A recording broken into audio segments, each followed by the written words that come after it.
Doctor, muy buenas noches, me presento, soy el estudiante Douglas Lara, perteneciente al grupo de Criminología, Criminalística y Medicina Forense.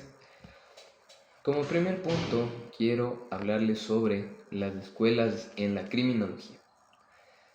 Como primera escuela tenemos la escuela clásica, que el padre fundador, digámoslo así, de la escuela clásica es Cesare Beccaria. ¿Quién era Cesare Beccaria? Cesare Beccaria era un filósofo, criminólogo, abogado que defendía la teoría retributiva. Como primer punto, analizar que Cesare Beccaria manifestaba que el criminal no debía ser castigado por un órgano independiente, un órgano jurisdiccional que, digamos, ahora es el juez, el juzgador, quien tiene la potestad pública para juzgar y hacer ejecutar lo juzgado. Él creía que los delincuentes tenían que ser castigados conforme normas previas ya previstas y establecidas dentro de un ordenamiento jurídico específico en un lugar, en un territorio y en un tiempo. Es muy importante mencionar también la teoría retributiva. La teoría retributiva no es más y nada menos que si el delincuente, o en este caso el criminal, comete un delito, va a tener una consecuencia jurídica, sea o no establecida. Como segundo punto, tenemos el estudio de la escuela positivista. ¿Qué trata la escuela positivista? La escuela positivista, desde su punto analítico, estudia al crimen mediante el uso de la ciencia y la estadística. La escuela positivista maneja la teoría de la prevención. Dentro de la teoría de la prevención tenemos teoría de la prevención especial y general, especial positiva y negativa, y prevención general positiva y negativa.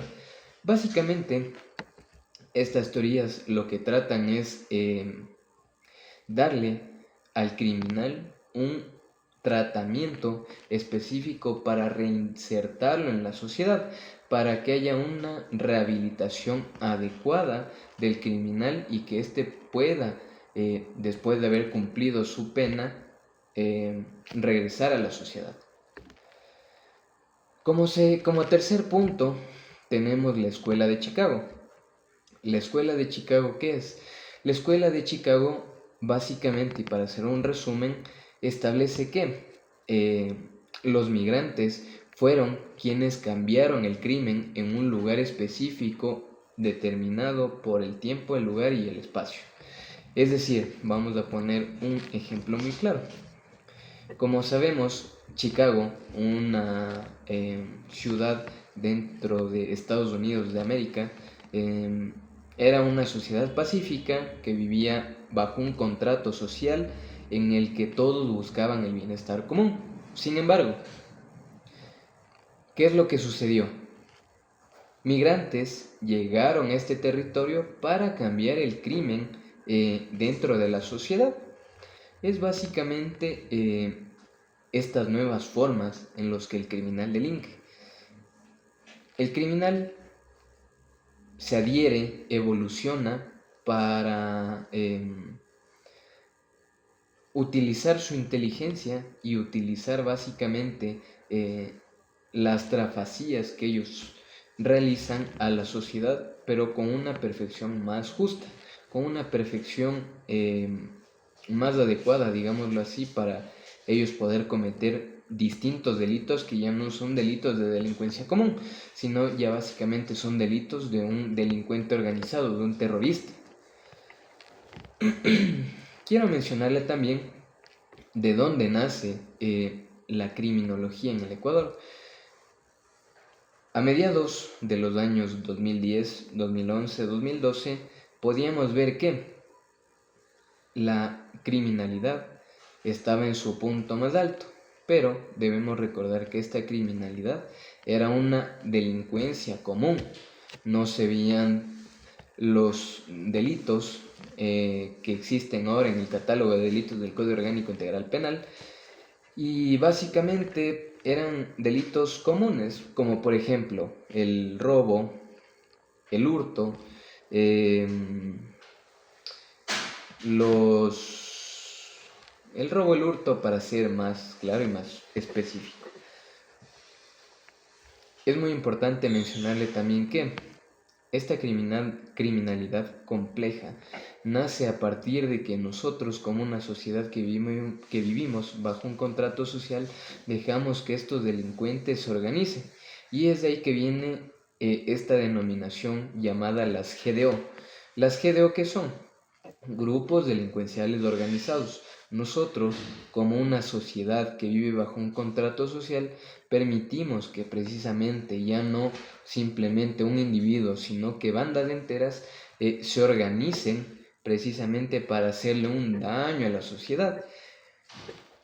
Como otro punto, quiero también hablar sobre la justicia indígena. La justicia indígena, para mí, es la teoría que, digámoslo así, podría dar de baja a todas las teorías de los alemanes, de los ingleses, que, como ya lo vimos, que son la escuela clásica, la positivista y la escuela de Chicago, que podría ser nosotros la de la justicia indígena. ¿Por qué?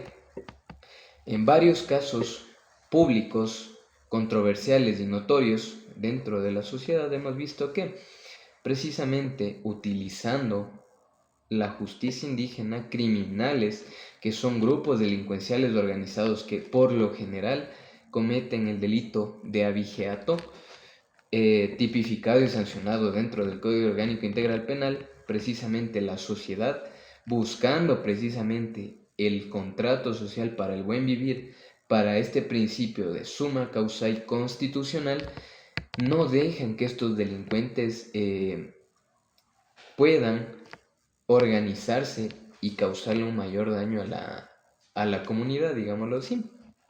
¿Por qué? Ellos aplican diferentes métodos que no son, digámoslo así, métodos de extremos o castigos de extremos, como por ejemplo la pena de muerte. Ellos utilizan este tipo de castigos precisamente para darles un castigo a estos criminales y precisamente marcar su vida y que estos mismos no vuelvan a delinquir. Esto, digámoslo así, sería una prevención general positiva, porque en sí lo que busca también esta comunidad es, asimismo como el delincuente que no cometa más delitos, también vemos que la sociedad en sí quiere que este delincuente se reinserte en la sociedad para que pueda vivir su vida bajo este contrato social de el summa causal. Eso sería todo. Le agradezco mucho y tenga usted un muy buen día.